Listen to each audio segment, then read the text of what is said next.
En este trabajo se utilizará como base la simulación y el código utilizado por el profesor en clase y también explicado por el profesor.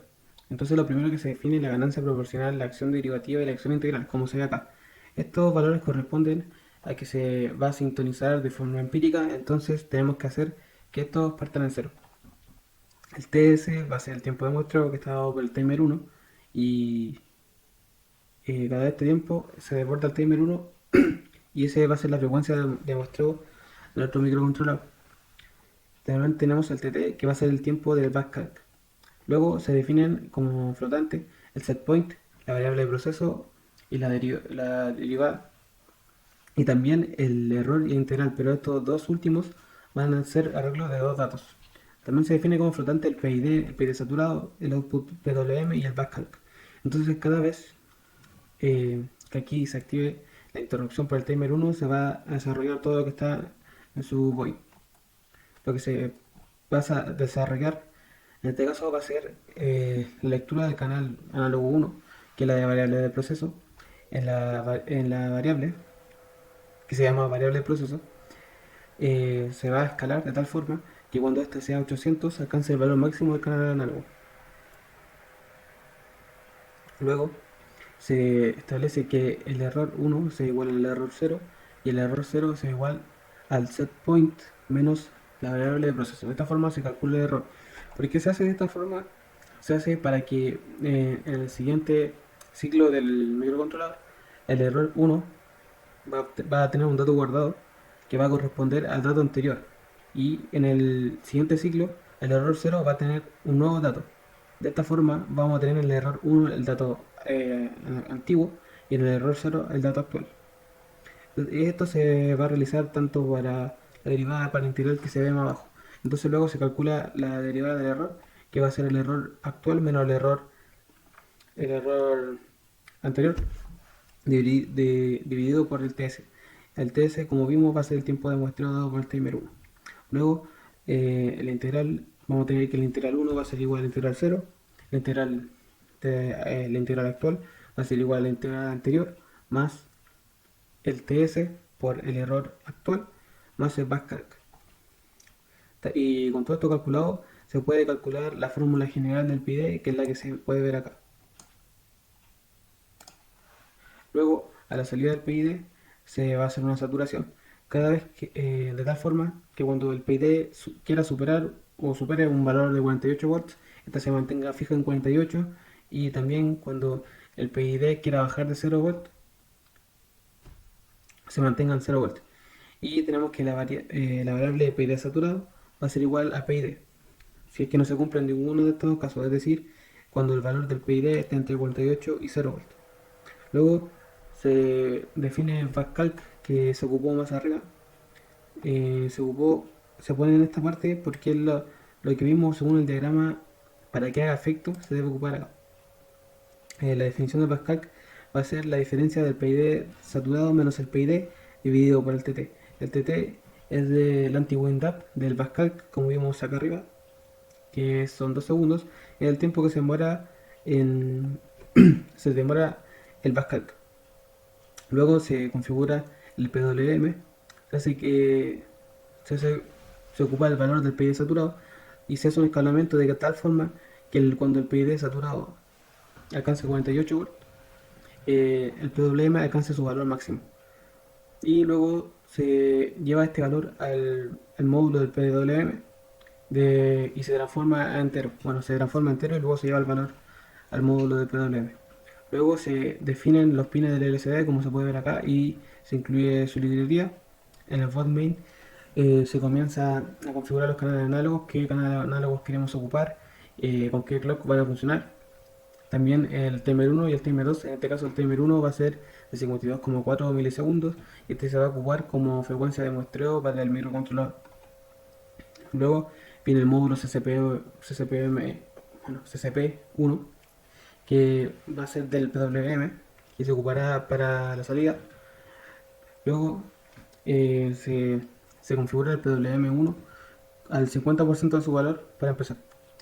Se enciende el LCD y se activan las interrupciones por el timer 1 y estas que sean de forma global. Luego en el ciclo while true tenemos la lectura del canal 0, que va a ser el setPoint. En la variable setPoint se hace un escalamiento para que cuando alcance el valor 600, este alcance el valor máximo en el canal análogo. Luego tenemos la parte del LCD, que se muestra el LCD, el setPoint y la variable de proceso. Ambas van a ser de 3 números enteros y 2 decimales. Y de esta forma funciona el código. Para hacer simular este circuito se hizo de forma muy básica y tenemos el microcontrolador, el cual genera un PWM que va al transistor, y este es la etapa de potencia, la cual se cierra el circuito del OVEL, y de esta forma se ve como está alimentado con 48 volts. Entonces el microcontrolador controla la etapa de potencia, y finalmente aquí tenemos los 48 volts a través del, perdón, tenemos los 48 volts en el OVEL y el transistor de potencia. Luego, a la salida del OVEL tenemos un voltaje muy pequeño, que no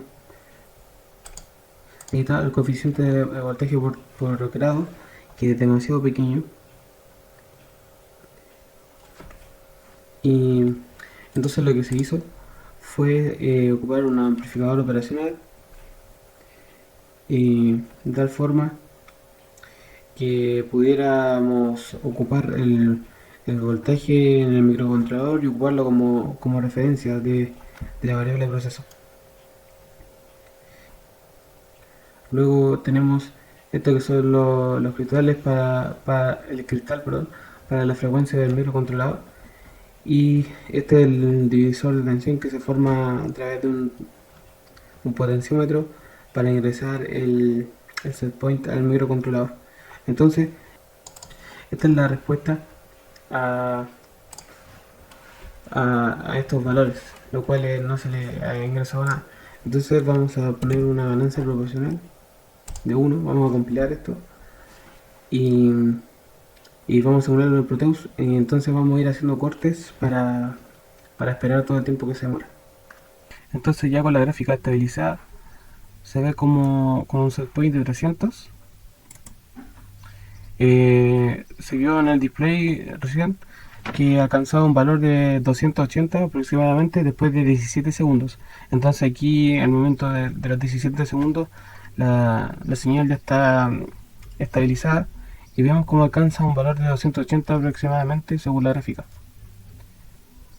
Ahí está, 280 según la gráfica.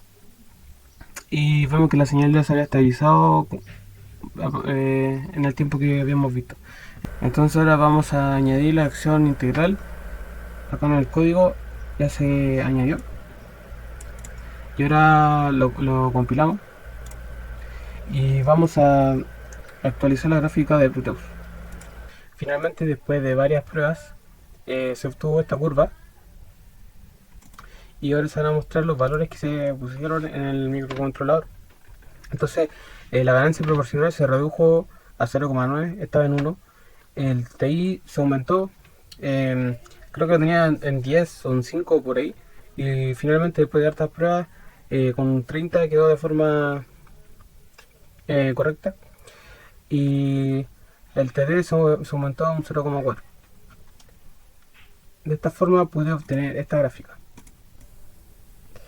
y en este caso voy a encender la simulación, aunque debo decir que no puedo simular esto por ejemplo 15 segundos, que son lo que se demora en estabilizarse.